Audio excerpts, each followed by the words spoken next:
Assalamualaikum warahmatullahi wabarakatuh.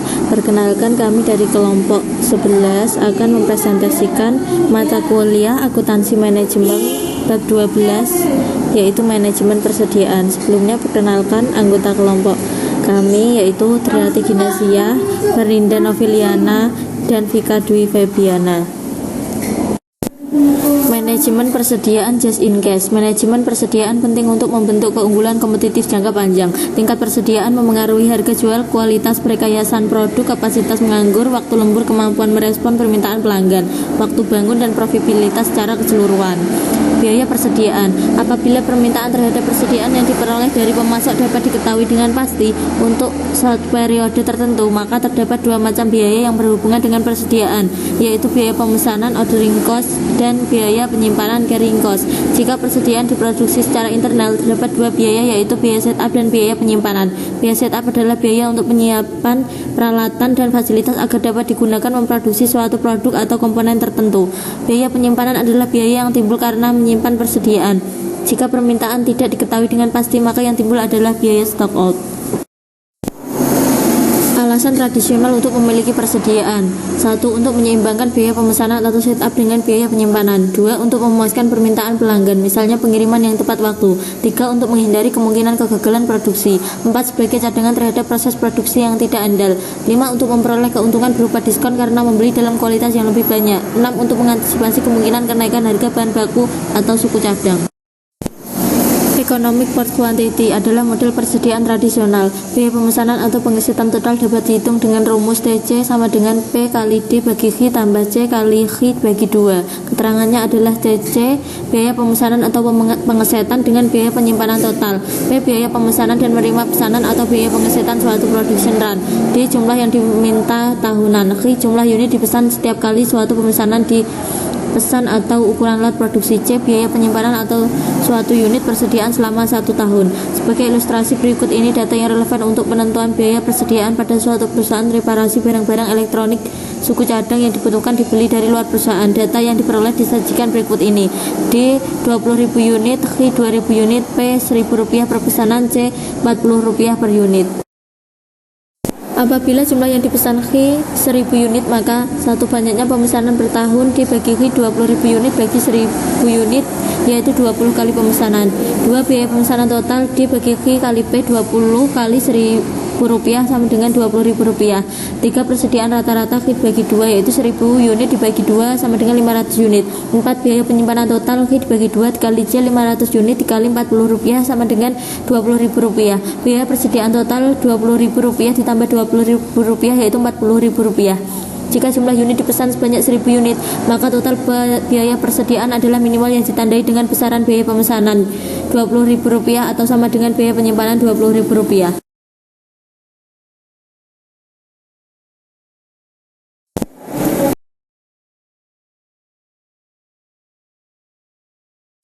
Perhitungan: 1. Banyaknya pemesanan per tahun dibagi H sama dengan 20.000 unit dibagi 2.000 unit, yaitu 10 kali. Biaya pesanan total dibagi H kali P 10 kali Rp1.000 sama dengan Rp10.000.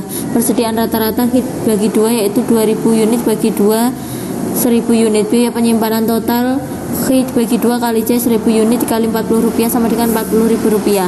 5. Biaya persediaan total Rp10.000 tambah Rp40.000 sama dengan Rp50.000. Perhitungan EHI. Rumus perhitungan EHI adalah H sama dengan EHI sama dengan akar 2DP dibagi C, yaitu akar 2 kali 20.000 kali 1000 dibagi 40. Hasilnya adalah 1000.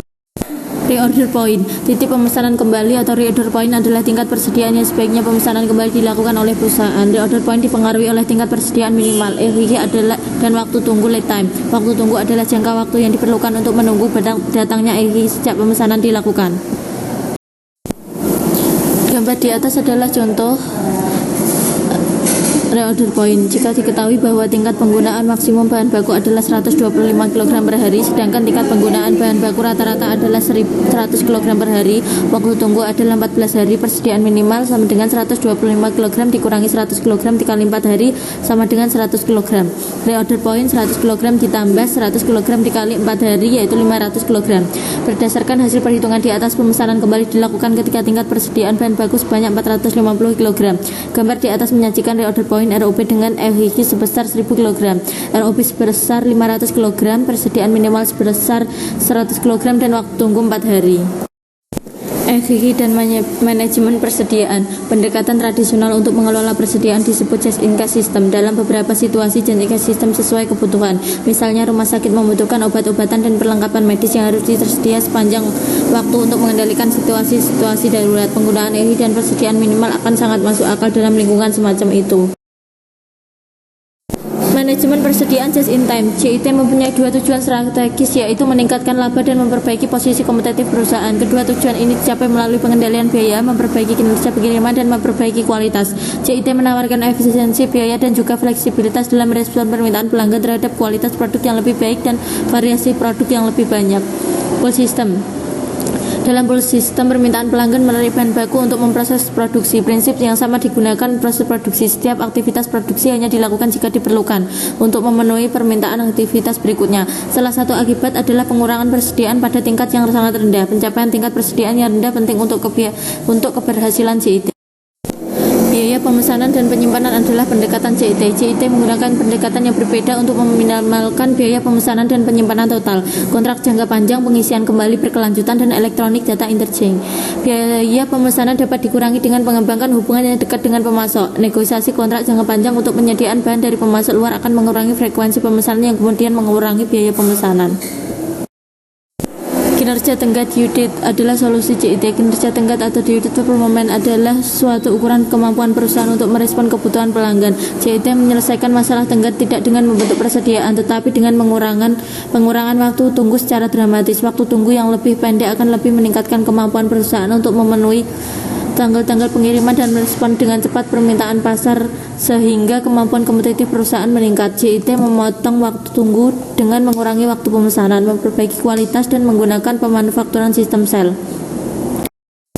Penghindaran shutdown dan reliabilitas proses adalah pendekatan JIT. Kebanyakan shutdown penutupan bisnis terjadi karena 3 alasan, yaitu kegagalan mesin, bahan atau suku cadang yang buruk, dan ketidaktersediaan bahan atau suku cadang. Pengadaan persediaan merupakan solusi tradisional untuk ketiga masalah tersebut. Pemeliharaan preventif total. Kegagalan mesin adalah tujuan pemeliharaan preventif total. Dengan memberikan perhatian yang lebih banyak pada aktivitas pemeliharaan, kerusakan mesin dapat dihindari. Tujuan ini lebih mudah dicapai dalam lingkungan JIT karena tenaga kerja dilatih untuk mampu melakukan beberapa pekerjaan. Pengendalian kualitas total. Masalah suku cadang atau bahan baku yang cacat dapat diselesaikan dengan pencapaian zero defect. Teori constraint, teori kendala. Theory of constraint mengakui bahwa setiap organisasi dibatasi oleh batasan-batasan. Teori constraint mengembangkan suatu pendekatan untuk mengelola batasan-batasan untuk mendukung pencapaian tujuan perbaikan secara berkelanjutan. Konsep dasar teori constraint: 1. Throughput adalah laba yang dihasilkan melalui penjualan. 2. Persediaan adalah semua uang yang dibelanjakan organisasi untuk mengubah bahan baku menjadi throughput. 3. Biaya operasional didefinisikan sebagai semua yang dibelanjakan organisasi untuk mengubah persediaan menjadi throughput.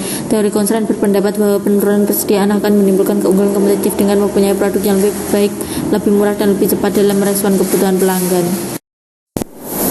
Produk yang lebih baik berarti produk yang memiliki kualitas lebih tinggi. Hal ini berarti perusahaan mampu memperbaiki produk yang menyediakan produk yang lebih baik secara lebih cepat ke pasar. Perbaikan produk yang merupakan suatu elemen kompetitif. Kunci produk baru atau yang telah diperbaiki harus mencapai pasar dengan cepat sebelum pesaing mampu memproduksi produk dengan fitur yang sama. Tujuan ini mempermudah pencapaiannya dengan persediaan produk yang rendah, harga jual yang lebih rendah. Persediaan tinggi membutuhkan kapasitas produktif dan investasi yang lebih banyak dalam peralatan dan ruang. Oleh karena waktu tunggu dan persediaan dalam proses biasanya berhubungan, persediaan yang tinggi mungkin sering menyebabkan waktu lembur. Waktu lembur akan meningkatkan biaya operasi dan merendahkan profitabilitas. Persediaan yang rendah akan mengurangi biaya penyimpanan, biaya investasi perizinan dalam persediaan, dan biaya operasional lain seperti waktu lembur dan biaya pengiriman khusus.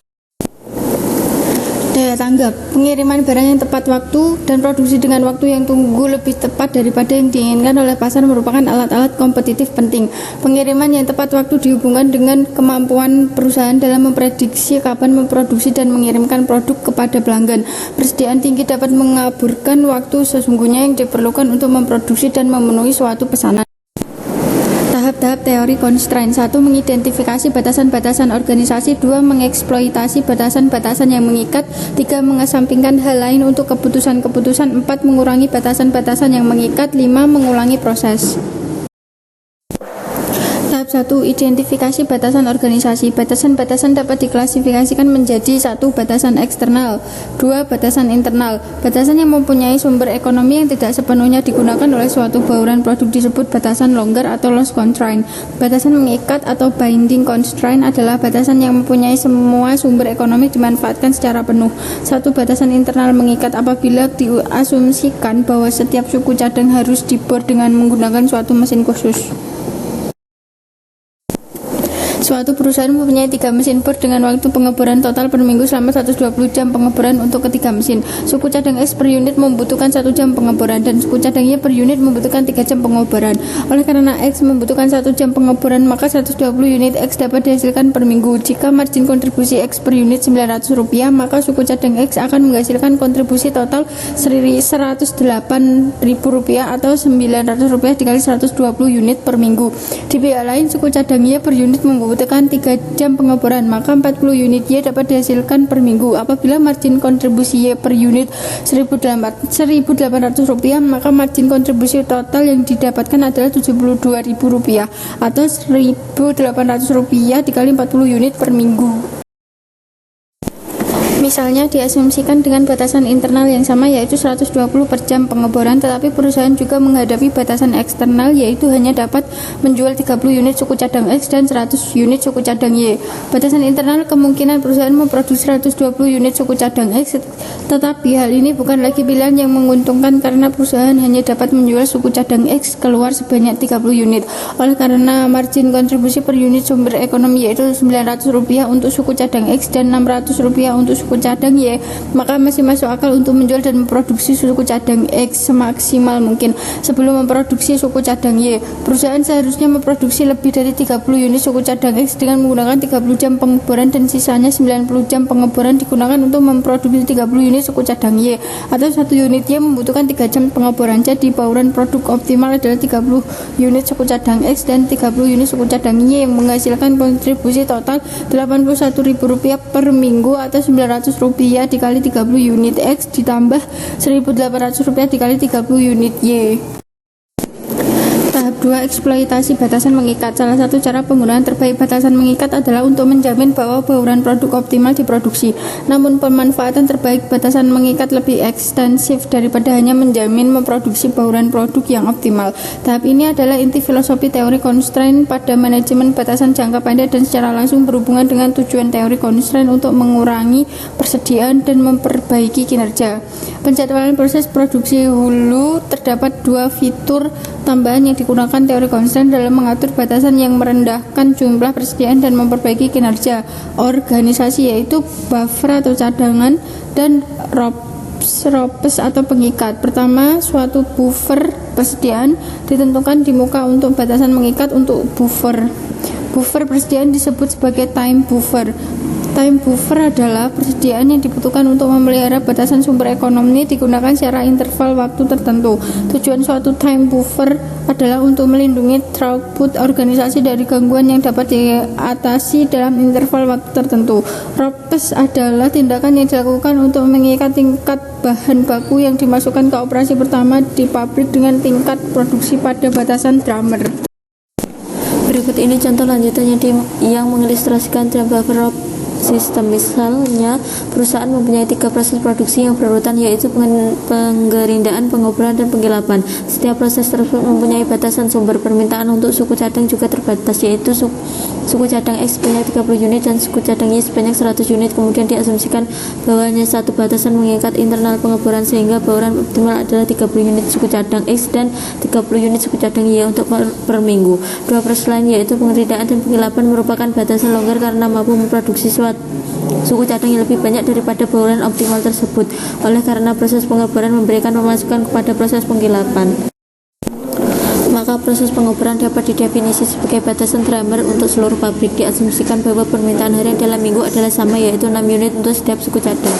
Satu minggu terdiri atas 5 hari kerja. Time buffer selama 2 hari akan memerlukan 24 unit suku cadang lengkap dari proses pengerjaan, yaitu 12 unit suku cadang X dan 1 unit suku cadang Y, untuk menjamin time buffer tidak melebihi tingkat 6 unit per hari untuk setiap suku cadang.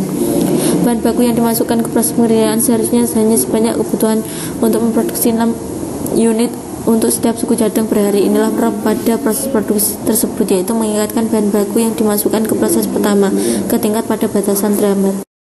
Tahap 3. Mengesampingkan hal lain untuk pembuatan keputusan pada tahap 2. Batasan drummer pada dasarnya menentukan kapasitas untuk keseluruhan pabrik. Sebagai contoh kelanjutannya, usaha untuk memaksimalkan efisiensi produktif pada departemen pengerjaan dapat mengakibatkan persediaan barang dalam proses yang berlebihan.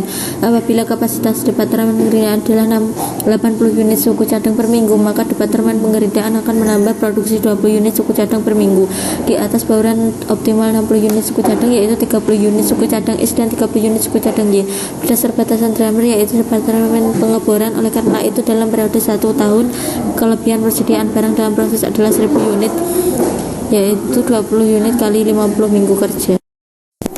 Tahap 4, yaitu mengurangi batasan mengikat. Setelah tindakan-tindakan dilakukan untuk menggunakan terbaik batasan yang ada, langkah berikutnya adalah memulai suatu program perbaikan berkelanjutan untuk mengurangi batasan-batasan mengikat yang dimiliki. Misalnya, apabila perusahaan menambah setengah shift kerja pada departemen pengeboran, maka kapasitas akan meningkat dari 120 jam pengeboran menjadi 180 jam pengeboran per minggu. Adanya tambahan 60 jam pengeboran, perusahaan dapat meningkatkan produksi suku cadang Y dari 30 unit menjadi 50 unit. Terdapat produksi tambahan 20 unit suku cadang Y. Oleh karena suku cadang yang mempunyai margin kontribusi per unit Rp1.800, maka throughput akan meningkat menjadi Rp36.000 per minggu. Dengan asumsi bahwa departemen pengerjaan dan pengelipan dapat menghasilkan 20 unit suku cadang Y per minggu, departemen pengerjaan mempunyai kapasitas 80 unit dan setiap unit suku cadang X dan Y masing-masing membutuhkan 1 jam pengerjaan, sehingga digunakan 60 jam pengerjaan. Jadi produksi tambahan 20 unit masih dapat dikerjakan dalam kapasitas yang jika departemen penggilapan mempunyai kapasitas 160 jam dan suku cadang X per unit menggunakan 2 jam dan suku cadang Y menggunakan 1 jam. Apabila bauran optimal sebelumnya yaitu 30 unit suku cadang X dan 30 unit suku cadang Y, maka sebelum jam penggilapan digunakan menambahkan produksi sebanyak 20 unit suku cadang Y. Perusahaan membutuhkan 20 jam penggilapan tambahan, dan ini dapat terpenuhi karena kapasitas pengangkut bisa penggilapan. Jadi perubahan dari bauran proses 30 unit suku cadang X dan 50 unit suku cadang Y adalah mungkin dilakukan. Pertanyaannya adalah, apakah penambahan setengah shift kerja akan lebih menguntungkan? Pertanyaan ini dapat dijawab dengan membandingkan biaya tambahan kebijakan penambahan setengah shift kerja dan penambahan throughput Rp36.000 per minggu. Jika biaya tambahan untuk setengah shift kerja adalah Rp150 per jam, maka biaya tambahan total adalah Rp9.000 per minggu, dan keputusan penambahan setengah shift kerja adalah menguntungkan. Tahap 5, yaitu pengulangan proses. Akhirnya batasan sumber berupa aktivitas pengoboran akan ditinggalkan pada suatu titik yang batasan tersebut tidak mengikat. Misalnya, jika perusahaan menambahkan 1 shift kerja penuh untuk operasi pengoboran, maka kapasitas yang tersedia menjadi 240 jam pengoboran. Batasan pengoboran dan penggilapan mampu memproduksi lebih banyak suatu suku cadang Y. Tetapi proses pengerjaan tidak dapat menambah produksi karena departemen pengerjaan mempunyai kapasitas maksimum 80 unit per minggu untuk kombinasi suku cadang X dan Y. Jadi batasan drummer yang baru adalah pengerjaan. Ketika batasan drummer baru diidentifikasi, maka proses teori constraint diulang. Tujuannya adalah untuk melakukan perbaikan harta kinerja secara berkelanjutan dengan mengelola batas. Sekian presentasi dari kelompok kami. Apabila salah kata dan penulisan kami mohon maaf. Wassalamualaikum warahmatullahi wabarakatuh.